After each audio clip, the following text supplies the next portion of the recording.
નમસ્કાર બાળ મિત્રો, આજે આપણે પ્રકરણ 10 ગુજરાતી મૂળાક્ષરનું સાંકેતિકરણ સમજવાનું છે. તો આ પ્રકરણ ખૂબ જ સહેલું છે અને આ પ્રકરણમાંથી 5 થી 6 માર્ક્સના પ્રશ્નો એનએમએમએસની એક્ઝામમાં પૂછાતા હોય છે. તો ચાલો ઉદાહરણ દ્વારા સમજીએ. અહીંયા એક ઉદાહરણ છે. જો કરસનની અંકની ભાષા પ્રમાણે 3, 4, 5, 6 લખાય તો એનો ઉપયોગ કરીને રન માટે કયો અંક લખાય? જુઓ, બહુ સહેલા હોય છે. પહેલા તો સમજો ભાઈ, કરશનને આપણે અંકની ભાષા આપી છે. શું આપી છે? કરશનને 3, 4, 5, 6. હવે આપણે લખી દઈએ કે પહેલા ક, ર, શ, ન. અને ક એટલે શું આપ્યો છે? 3.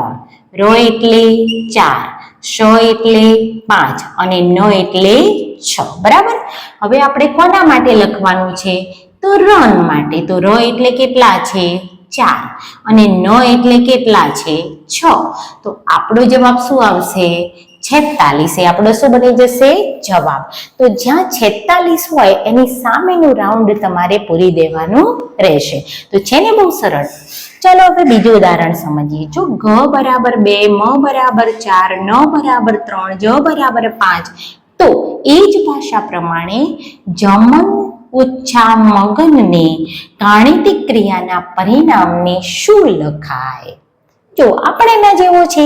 તો પહેલા આપણે જમન શબ્દનો આંકડો લખી દઈએ.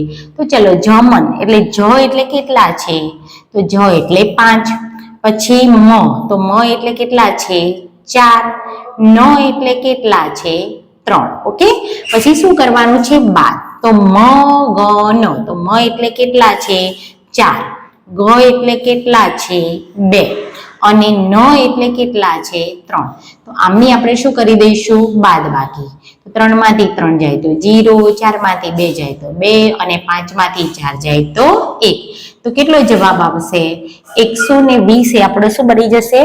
જવાબ. તો આની સામેનો જે પણ વિકલ્પ હોય એ આપણે પૂરી દેવાનો થશે. હવે આપણે એક નવું ઉદાહરણ સમજીએ અને આ ક્વેશ્ચન એનએમએમએસની એક્ઝામમાં પૂછાયેલો છે. બરાબર. તો આવી રીતે અંકો આપ્યા હોય, મૂળાક્ષર આપ્યા હોય ને એના ઉપરથી 6 કે 5 આવા પ્રશ્નો આપ્યા હોય અને એ આપણે ઉકેલવાના હોય છે. તો આ તો ખૂબ સરળ પ્રકરણ છે. તો ચાલો અહીંયા સમજીએ. જુઓ, અહીંયા અંક આપ્યા છે, સામે મૂળાક્ષર આપ્યા છે. બરાબર. તો અહીંયા જુઓ, દરેક 1 થી 9 સુધીના અંકો અને મૂળાક્ષર આપેલા છે. એના ઉપરથી આપણે છગન કસરત કર વાક્યના મૂળાક્ષરનો સરવાળો કેટલો થાય? તો આપણે શું કરવાનું છે? તો આ બધા અક્ષરોનો સરવાળો એટલે એના અંકોનો. તો ચાલો પહેલા તો મને કહો કે 6 એટલે કેટલા છે? 3. પછી ગ એટલે કેટલા છે? તો અહીંયા આપણે ગ એટલે 2. ન એટલે કેટલા છે? 5. પછી ક એટલે કેટલો છે? 1. પછી સ એટલે કેટલા છે? 7. ર એટલે કેટલા છે? તો અહીંયાથી આપણે ર એટલે 6. ત એટલે કેટલા છે? તો 4. પાછો ક, તો ક એટલે કેટલા છે? 1 અને પાછા ર એટલે કેટલા છે? 6. જુઓ, અહીંયા મેં કશું જ નથી કર્યું. આ બધાના જે અંકો હતા એ બધાના આપણે સરવાળો કરવાનો છે એટલે લખી દીધા. હવે સરવાળો કરીએ. 3 ને 2 5 ને 5 10 ને 11 ને 7 11 ને 7 18 18 ને 6 24 24 ને 4 28 ને 1 29 ને 6 35. તો આમનો સરવાળો કેટલો થાય? છગન કસરત કર એનો સરવાળો કેટલો થાય? 35. તો 35 જે વિકલ્પ આપ્યો હોય એની સામેનું રાઉન્ડ આપણે પૂરવાનું છે. ચાલો હવે અહીંયા સમજીએ. તો તરસ ઓછા રસ બરાબર કેટલું? તો પહેલા તો આપણે તરસ ના કાઢીશું. તો ત એટલે કેટલા છે? અહીંયા જુઓ, તો 4. પછી ર એટલે કેટલા છે? તો ર એટલે 6 અને સ એટલે કેટલા છે? 7. એમાંથી રસ બાદ કરવાનું. રસ એટલે 67 બાદ કરવા પડે. તો 467 માંથી 67 બાદ કરીએ તો કેટલા આવે? તો 400 આપણું શું બની જાય? જવાબ. બરાબર. તો કેટલું સહેલું છે. ચાલો હવે ર ગુણ્યા સ વડે બનતી સંખ્યા માટે કયો શબ્દ બને? તો ર એટલે કેટલા છે? તો અહીંયા જુઓ 6 અને ગુણ્યા સ એટલે કેટલા છે? 7. તો 6 સિત્તા કેટલા થાય?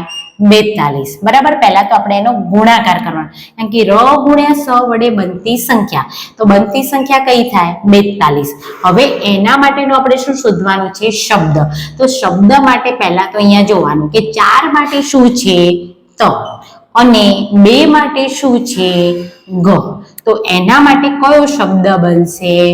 ત, ગ. તો આવી રીતના ખૂબ સહેલા પ્રશ્નો આ પ્રકરણમાંથી પૂછાતા હોય છે, એટલે આપણે પણ માર્ક્સ આમાંથી જવું જોઈએ નહીં.